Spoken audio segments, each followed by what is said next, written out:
higher. We're not seeing the actual benefits weighing out there with the cost. So far, the government haven't heard any benefits. Can you talk about what the benefits are with your analysis? Yes. In other words, think about because this question goes to the heart of our argument. Think about the benefits that do come from organic. We fully grant there are environmental benefits. That might be a reason for the government to increase subsidies for organic foods compared to non-organic. But it doesn't make the food any more affordable to me at this moment if I'm a struggling individual. So we grant that there are environmental benefits. But I can't shoulder the burden of those environmental benefits. As to the nutritional benefits, we've heard no evidence. We have heard assertion on the part of the opposition. But we have not heard argument and evidence and proof by their own words. We have no hard evidence that there is significantly increased benefit in terms of nutrition or health. We've heard no evidence. This is not this is a matter of fact, not a matter of shame.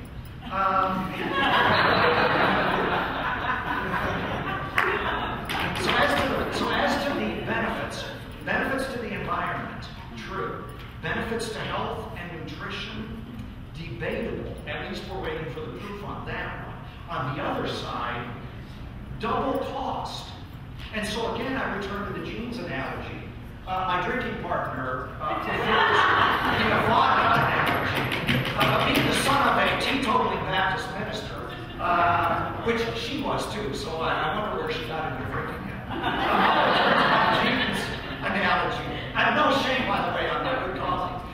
Return to the jeans analogy. I might even grant that other pair of jeans might offer me a marginal benefit, a slight increase in value. They might look a bit cooler. They might wear a bit better and last a bit longer.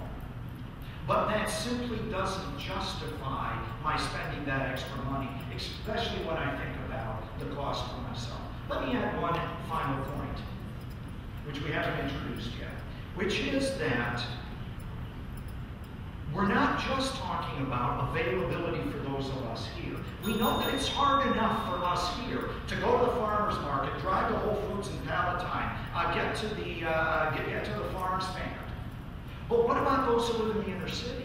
There simply is not availability of organic foods for many of them, where food is available only in convenience stores. And so, if it's difficult enough for those of us who live where at least there is availability, the affordability becomes even more. So as we weigh cost and benefit, it seems clear that the government has proved its assertion that the American family today, check out yourself, and the choices you make and value make them, the American family today cannot financially afford to do what might be best and purchase organic food.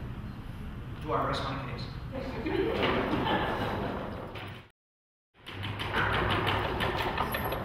Okay, we will now recognize the member of opposition and the last constructive argument before we wrap up with rebuttals. 8 minutes to the member of opposition. All right, so we'll start by thanking everyone for being here. Without you, we don't have a debate. So the MCC is putting on. I'm really proud of what we've done so far in the speaker series. It's been pretty incredible. So give yourselves a round of applause. First, my esteemed partner, looking good tonight here. And we matched. We didn't even call each other, so that's amazing. And to, of course, the faculty staff for debating today. Without teachers here, of course, we would have no knowledge. We would have no way of debating. So with that, I want to turn to the resolution. As has been stated over and over again, we know what the resolution here is today. I want to highlight a couple of things that have been going on, kind of clarify the debate for you overall. They've talked about affordability in cash amounts economically for the standard family. Okay, and that includes everyone here in the room. Even if you're a single person, you're still a family, you're still living. I want to talk about overall, when we look at affordability, there's 3 main issues we have. First, with organic farming, yes, okay, you may purchase a tomato and it is 2 times the cost that which you'll find your jewel loss in McDonald's. Anywhere else, it's not organically raised. However, it has been proven, my soil science class, you can ask Bruce Spangenberger, who has taught me a lot about organic farming, conservation, tillage, how in the long run it is the nutrients in those crops and even in free-range animals that are fed the right types of meal, that are fed things that are organic, have at least 2 times the nutrients, up to 10 times the amount. And I want to bring up the analogy brought twice up by the government. One, vodka. An interesting analysis, Sarah. I think I didn't talk to you afterwards. She stated that the difference between ordering a top-shelf vodka martini and that of a regular. Well, I used to bartend for a couple of years. Shame. And I can tell you that I always recommended the top-shelf liquors, not because it was a higher cost, of course, than Outback Steakhouse, but it was because I knew that in the morning they wouldn't have a hangover. Why is that? It's because it's better quality. It's a better quality liquor. Same thing with the jeans. When we talk about buying, I think it was a little extreme for the government to talk about Versace jeans or whatever name brand you brought up versus the Walmart jeans. And this idea of slight increase in the quality of the product. I believe that there's a high increase in the quality of the product. I can tell you myself, I do own a couple of nice items that I hardly ever wear, but they last a long time because they're stitched, they're handcrafted, they're made with the intent purpose of lasting a longer time. Then those Walmart jeans that you might be able to wear for a month or two, and all of a sudden you've got holes in them. Why is that? Because there wasn't enough resource, time, energy, and materials put into that to construct that. So you see in the long run that it is better for us economically and affordably as people, as a family unit to buy that. Furthermore, I want to talk about other areas of affordability because I wouldn't necessarily get into this, but the government team, as you saw, they brought up that their weighing mechanism was more true than false, but they've also brought up this new the idea of cost-benefit. So we kind of have 2 different weighing mechanisms going on, and that's fine. We'll stick with more true than false, but I do want to talk about cost-benefit because that allows us to expand on the idea of what affordability really is. Affordability, when we look at eating organic foods, which are healthier for you, they don't have the pesticides, they don't have the runoffs, the problems that we see with a lot of the produce that we do have cultivated into our larger areas.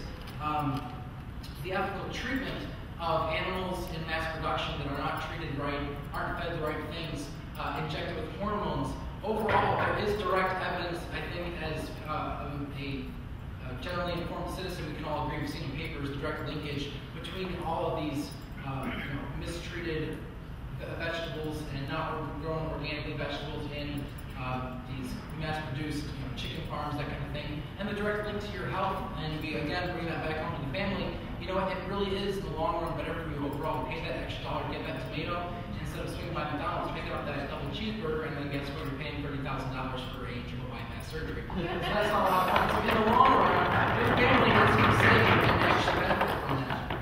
I also want to talk about what my partner brought up was that local farmers, again, with the affordability concept. When you bring money back into your local area, and as the speaker of one of the last series did, she had her brother has a wonderful farm, organic farm, and she talks about how much it really has established that area and through grassroots economy has given so many jobs to so many people down there that would not have jobs otherwise. So it again supports your local economy, supports you, and then therefore will just trickle on up and keep on supporting others. Then I want to talk about directly clashing some of the things that the member of government brought up. He started talking about what happened in the past and kind of asserted that we haven't been talking about the past. And I believe that my partner has clearly stated all of his arguments are about the current status quo, what's currently happening, and what we currently are doing as a family, which you currently can't afford. And we're showing you all our arguments here. He even concedes that a better environment will take place. I believe, again, that's something that you can't afford. Or can be extended into resources, not just your cash amount. What resources do you have to give? Time, energy, things like that. So when you think about the environment overall, if we don't take care of the environment, guess where that tax money comes out of when the government's demanding that every farm now turns to conservation tillage? It's coming out of your pocket. So by doing organic farming, by purchasing organic, you're supporting that process.